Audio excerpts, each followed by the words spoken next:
이렇게 얘기하면 마치 본인 성격이 너무 더러운 것 같이 얘기를 하는데요. 그렇진 않아요. 우리 사례자님 되게 착해 보이시긴 하는데요. 사실 좀 고집이 세다고 우리 할머니께서 얘기는 하시긴 해요.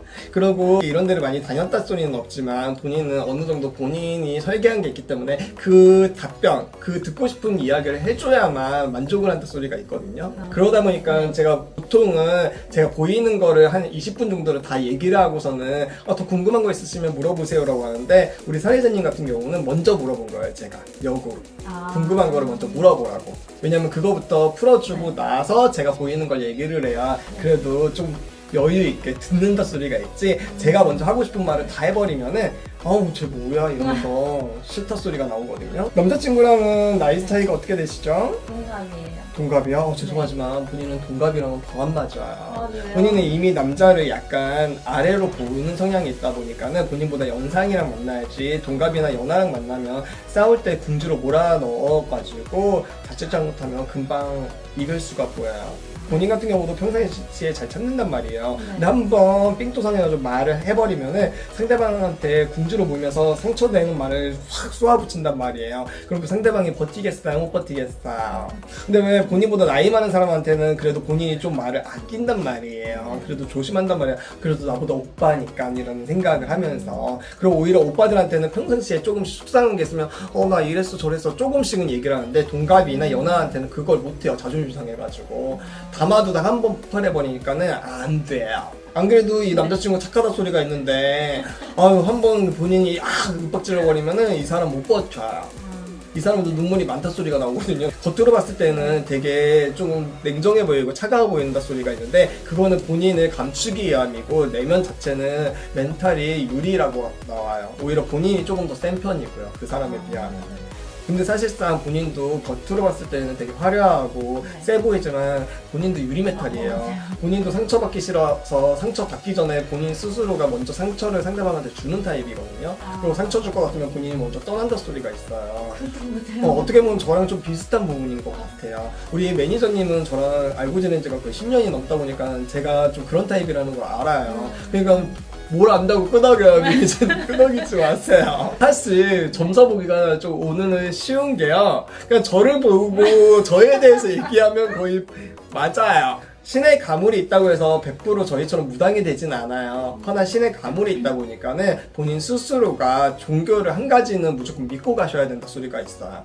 사실상 천주교나 그런 거 하나님 할 수 있는 성향이 못 돼요. 맞아요. 차라리 조상님 살려주세요 이게 맞지. 맞잖아요. 그러다 보니까 사실 그쪽으로 좀 빌라는 수준인 건 맞다. 그리고 본인 같은 경우는 산과 바다로 따졌을 때 바다랑 더 잘 맞습니다. 왜냐면 그 담아뒀던 거, 스트레스 받았던 거를 어떻게 보면 소금물은 정화를 의미하거든요. 그 소금물에다가 닦아내면서 좀 버리고 오셔야 돼요. 맞아요. 바다 가면 마음 편한. 빙고예요. 왜냐하면 용궁주역이 좀 있으세요. 그래서 신가물이 있다 보니까 조상님들을 양어깨에 얻고 계시는데 할머니 할아버지도 계시지만은 선녀주역이 좀 많이 계세요. 그러다 보니까 본인은 가만히만 있어도 남자들이 자연스럽게 꼬일 수밖에 없는 게 선녀님께서 살랑살랑 꽃바람을 흩날리다 보니까는 본인은 남자도 끊이지 않으라는 운세는 맞다. 근데 주변에 남자가 너무 많다 보니까 자칫 잘못하면 남자 친구분들이 집착성을 보일 수 있어요. 의심을 좀 많이 할 수 있고요. 그리고 본인은 친구들도 많다는 소리가 나오거든요. 남자친구분들도요. 그러다 보니까는 남자친구 입장에선 편안하겠어요? 피곤하겠어요? 그럼요. 그런데 뭐 본인이 결혼을 하면 어쩌겠어요. 남자 개고생 시켜요. 죄송한 말인데. 죄송해요. 그렇다고 해서 친구 많으신 분들 중에도 결혼할 수 있죠. 근데 이분 같은 경우는 이런 말 하면 안 되지만 변덕이 심해요. 그리고 결혼 운때가 사실 좋진 않아요. 결혼하게 되면 본인이 너무 포기해야 될 게 너무 많아요. 왜냐면 본인이 만나는 남자들은 집착성이 강할 거예요. 본인이 갖고 있는 색깔을 키워주기보단 죽이려고 할 거예요. 옷 입는 것부터 해서 이제는 조금 얌전히 입어야지, 좀 덜 화려하게 입어, 수수하게 입어 이러면서 본인 거를 다 누를 거란 말이에요. 본인이 친구들 만나러 놀러 가고 싶은데도 못 놀러 가게 할 수도 있고 또는 같이 가자 소리도 나올 거란 말이에요. 그럼 본인도 너무 피곤하잖아요. 네, 그리고 그런 간섭받는 거를 별로 좋아하는 타입도 아니고요. 부모님이 간섭해도 지랄하는데 그 남자친구나 남편이 간섭하면 더 지랄하겠죠. 근데 좋은 건 뭐냐면 본인이 솔직히 말하면 애를 낳으면 바뀐다 소리는 나와요. 본인은 아이에 대한 현모양처에 대한 조언은 있거든요. 그래서 결혼을 안 하면 안 할 거지만 애를 낳으면 완벽하게 키우고 싶어하는 그런 부분은 있다. 그러다 보니까 사실 차라리 혼전 임신을 해서 결혼을 한다라고 한다면 저는 찬성이지만 혼전 임신도 아닌 상태에서 결혼을 한다고 한다면 저는 뜯어 말리고 싶어요. 본인은 결혼식 준비하는 과정에서 많은 다툼이 있을 겁니다. 왜냐면 본인은 너무 이상적인 게 너무 크고 상상력이 풍부하다 보니까 난 결혼식 할 때 어떤 걸 입고 어떤 걸 하고 어떤 걸 해야 된다는 계획을 이미 다 계획형으로 풀이가 되다 보니까 붙는단 말이에요. 근데 그 계획을 잘 따라줄 수 있는 섬세한 애견남이면 상관없지만은 솔직히 말하면 그런 남자 만나기 힘들잖아요. 본인은 개성 강한 사람 좋아하고 테토남 좋아한단 말이에요. 그럼 그런 사람들이 야 그냥 대충 찍자 사진 무슨 어디 몇 군데 가서 찍지 말고 그냥 대충 사진관에서 막 한 세 벌 입고 찍자 이러면 본인은 삔또 상한단 말이에요. 그럼 이툭 튀어나와가지고 우리 그만해요 이런단 말이에요. 그래서 제가 봤을 때 힘들다. 외로운 사주를 갖고 태어났다고 해도 그걸 외로움을 즐길 수 있는 사람도 있잖아요. 사실 저는 그렇거든요.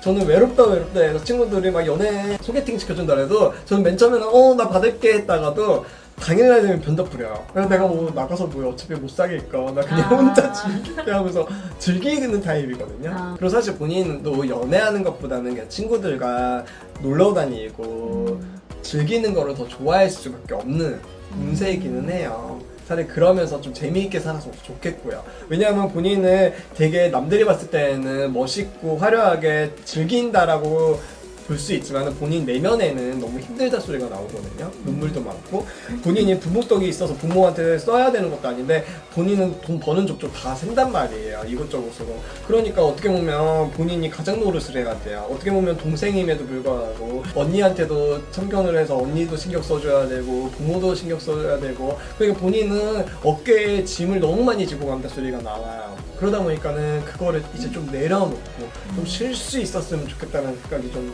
들어요. 금전은 안 막혀요? 대신? 사실 금전은 계속 들어는 와요. 본인은 금전이 메말이라는 사주가 못 돼요.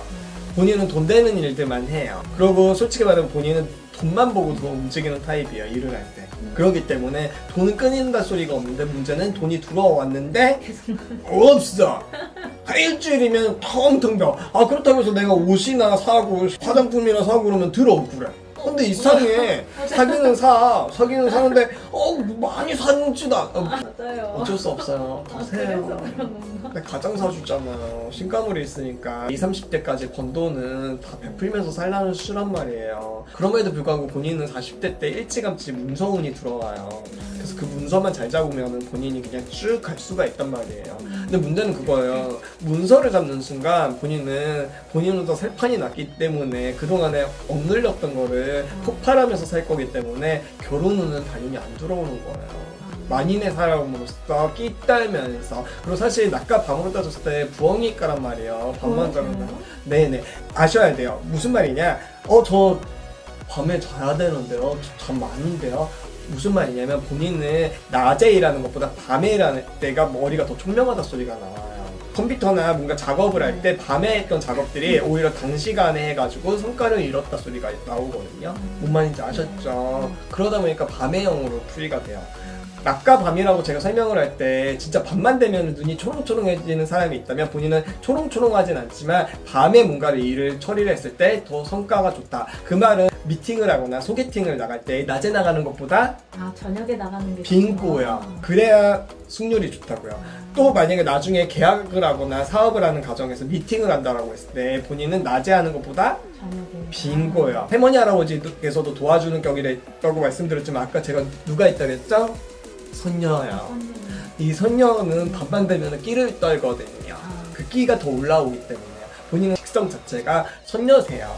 그러다 보니까 어떻게 보면 통통 튀어야 되고 내가 제일 튀어야 되고 뭔가 관심을 받아야 되고 그래서 본인은 일을 하면서도 칭찬받아야 돼요. 칭찬이 없으면 돈은 당연히 따라오는 것도 당연한 거고 내가 일을 했으니까 거기에 칭찬까지 없잖아요. 플러스 된 게 그러면 본인은 변덕 부려서 그만둔다 소리가 나와.